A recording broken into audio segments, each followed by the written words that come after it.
दिनों जनरल बाजवा और साथ उनके साहिबजादे को दुबई में मटर गश्त करते हुए सड़क क्रॉस करने के लिए रेड सिग्नल पर बगैर हिफाजती कमांडोज के इंतजार करते देखकर मेरा कमजोर दिल तो टूट ही गया। कुछ ही हफ्तों पहले वो वक्त था कि वतन अजीज में पाक फौज के सिपा सालार के घर से निकलने से कई घंटे पहले शाहराहें बंद कर दी जाती थीं। जहां से शाही सवारी गुजरना होती, फौजी कमांडोज मशीन गने उठाए सड़कों के दोनों इतराफ कतार अंदर कतार ऐसे इस्तादा खड़े होते कि फातेह क्लियोपात्रा मिस्र, यूनान, France, Spain, Switzerland, Belgium, Holland और बर्तानिया रोमन शहंशाह जूलियस सीजर भी देख लेता तो ब्रूटस के खंजर के वार के बजाय हसद की आग में जल मरता।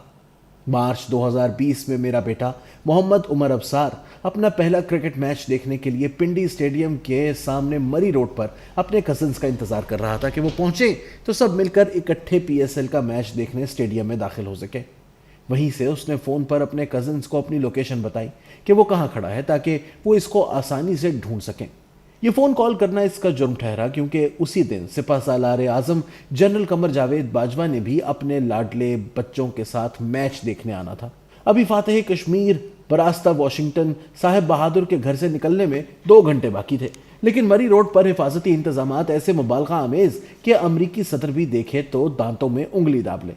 मरी रोड पर जहार इतराफ पाक फौज के बहादुर और पंजाब पुलिस के गबरू जवान सिविलियन कपड़ों और यूनिफॉर्म में ड्यूटी पर मौजूद थे। छतों पर खुदकार राइफलों के साथ शार्प शूटर्स काले चश्मे लगाए मशकूक अफराद को ढूंढ रहे थे। सिक्योरिटी इदारों की बम प्रूफ गाड़ियां मुसल्लाह फौजियों को बिठाए मरी रोड पर जन जन करते ऐसे गुजर रही थी जैसे इंडिया ने कहूटा एटमी प्लांट पर हमला कर दिया हो। इन फर्श शनास एहलकारों ने जब एक 20 साला लड़के को फोन पर बात करते हुए देखा तो भगदड़ मच गई। फौज और पुलिस के चाक को चौबंद जवानों ने फौरन उसको घेर लिया, उसके हाथ से फोन छीन लिया और उसे घसीटते हुए साथ ले गए। पूछा कि वो कौन है तो उसने अपना नाम बताया और मजीद पूछने पर बताया कि वो अबसार आलम का बेटा है। बस ये सुनना था कि पाक फौज और पंजाब पुलिस के तकरीबन 15-16 शेर जवान उसे धक्के देते एक बिल्डिंग में ले गए। अंदर ले जाकर वो सब इस निहत्ते लड़के पर पिल पड़े, घूंसों, थप्पड़ों, लातों और ठुड्डों से उसे मारना शुरू कर दिया। साथ उसका जुर्म बताते रहे कि तुम्हें पता नहीं था आर्मी चीफ आ रहे हैं और तुमने यहां खड़े होकर फोन पर बात करके सिक्योरिटी ब्रीच कर दी। बताओ इस वीआईपी मूवमेंट की इंफॉर्मेशन किसको दे रहे थे? उस कमरे में धींगा मुश्ती के दौरान एक पुलिस वाले को होंठ पर जरा सी चोट आ गई जिसका इल्जाम मेरे बेटे पर लगा दिया गया। चूंकि कश्मीर प्लेट में रखकर मोदी को देने और दिल्ली के लाल किले पर झंडा ना लगाने का दुख अभी कम नहीं हुआ था, इसलिए उमर को उठाकर पुलिस गाड़ी में फेंका गया और थाना न्यू टाउन शिफ्ट कर दिया गया। वहां ले जाकर उस पर तशद्दुद का दूसरा राउंड शुरू हुआ और फिर कार्य सरकार में मुदाखलत और सरकारी मुलाजिम पर हमला करने के इल्जाम में पर्चा काटकर उसे आदी और नशई मुल्जिमान के साथ सेल में बंद कर दिया गया।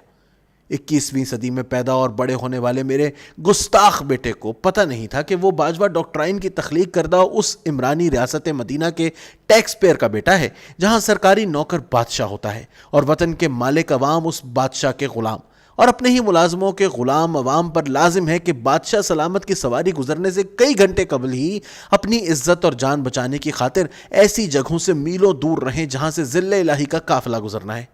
रात देर गए उमर वापस घर पहुंचा तो जिस बेटे को हमेशा कानून पर अमल करने और सीधे रास्ते पर चलने की तरबियत दी थी, मेरे बाजुओं में तड़प कर रोया तो मेरे पास उसकी भीगी और उदास आंखों में कुल बुलाते किसी भी सवाल का जवाब नहीं था। उस रात से मेरे इकलौते बेटे के नफ्सियाती मसाइल शुरू हुए जिनका इलाज और थेरेपी आज 3रे साल भी जारी है। पूरे खानदान ने जो परेशानी उठाई वो एक तरफ, लेकिन उसका एक तालीमी साल ज़ाया हो गया और आज भी वो अपने ट्रॉमा से निकलने की कोशिश कर रहा है। जनरल कमर बाजवा, मेरे और कौम के बेटों और आपके बेटों में फ़र्क सिर्फ ये है कि हमारे बच्चे बदकिस्मत हैं क्योंकि वो उन वालदैन की औलाद हैं जो हमेशा ईमानदारी से अपना रिज़्क़े हलाल इसी वतन में कमाते हैं, टैक्स देते हैं, अपने बच्चों को वतन से मोहब्बत सिखाते हैं, यहीं घर बनाते और कारोबार करते हैं, हराम का अरबों रुपया लूट कर ज़मीनों पर कब्जे करके हर हाउसिंग सोसाइटी में ख़ानदान के हर फर्द के नाम पर भत्ते में प्लॉट और महल नुमा घर हथिया कर अपने और अपनी 7 नस्लों के लिए जायदादें नहीं बनाते। इस मुल्क के मालिक शहरी वो बदकिस्मत रियाया हैं जो अपने बच्चों को तमाम उम्र रिज़्क़े हलाल कमा कर खिलाते हैं